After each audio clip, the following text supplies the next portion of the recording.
زه وینم چې ډېر خلک په ځان نه خفه کېږي او که نه کېږي په دوی باندې باران نه خفه کېږي په ژوند به مې پوره شي یا به پاتې شي نیمګړی او بېوسه یم زمانه دی ارمان نه خفه کېږي او پخوا به په انسان باندې انسان خفه کېدو خو پخوا به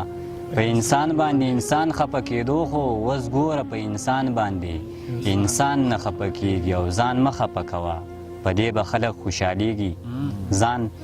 مه خفه کوه په دې به خلک خوشحالیږي او نه مړه دلته څوک ستا په خفګان نه خفه کېږي او شاعر یمه لیکم به یې په اوسن څو خبرې شاعر یمه لیکم به یې په اوسن څو خبرې او زمانه دې په دې باندې جانان نه خفه کېږي او په زړونو کې یې مینه محبت یو بل ته نشته په زړونو کې یې مینه محبت یو بل ته نشته او دا ځکه خو د یو بل نه یاران نه خفه کېږي په زړونو کې یې مینه محبت یو بل ته نشته او دا ځکه خو د یو بل نه یاران نه خفه کېږي او ویل یې نور څه نه خو خدایه دی خوشحاله غواړم ویل یې نور څه نه خو خدایه دی خوشحاله غواړم په ژوند کې دې چرې